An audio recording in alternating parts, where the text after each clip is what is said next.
Hello there. Those of you who know me know that probably the most difficult thing for Becca and I about becoming missionaries was the concept of raising support.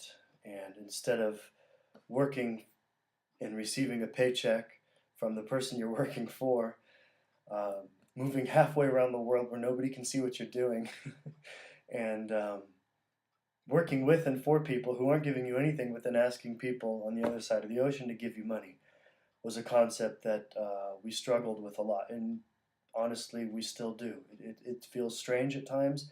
I have to confess, every month when we get our support report, I can't believe that people are still donating so that we can live and serve God here.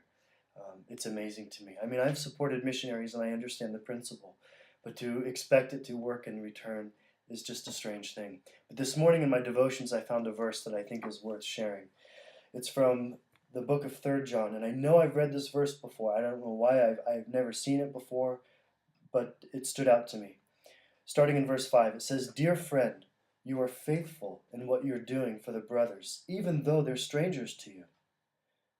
They have told the church about your love.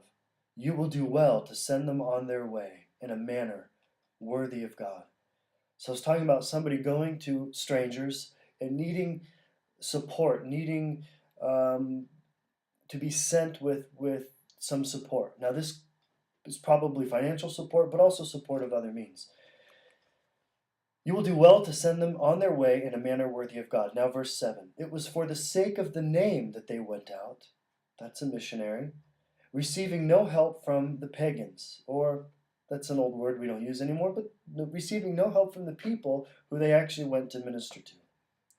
Verse 8. We ought therefore to show hospitality to such men, so that we may work together for the truth.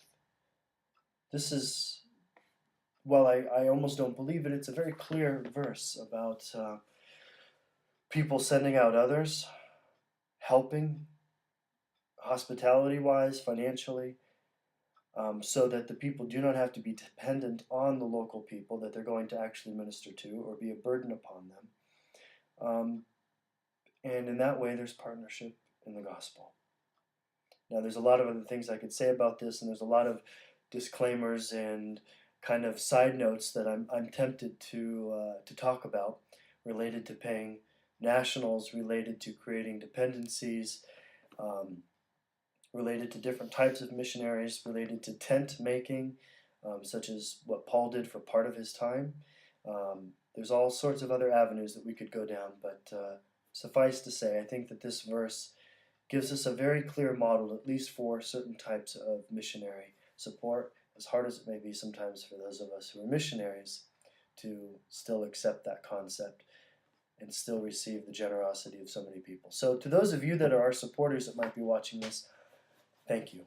We appreciate your partnership, as this verse demonstrates.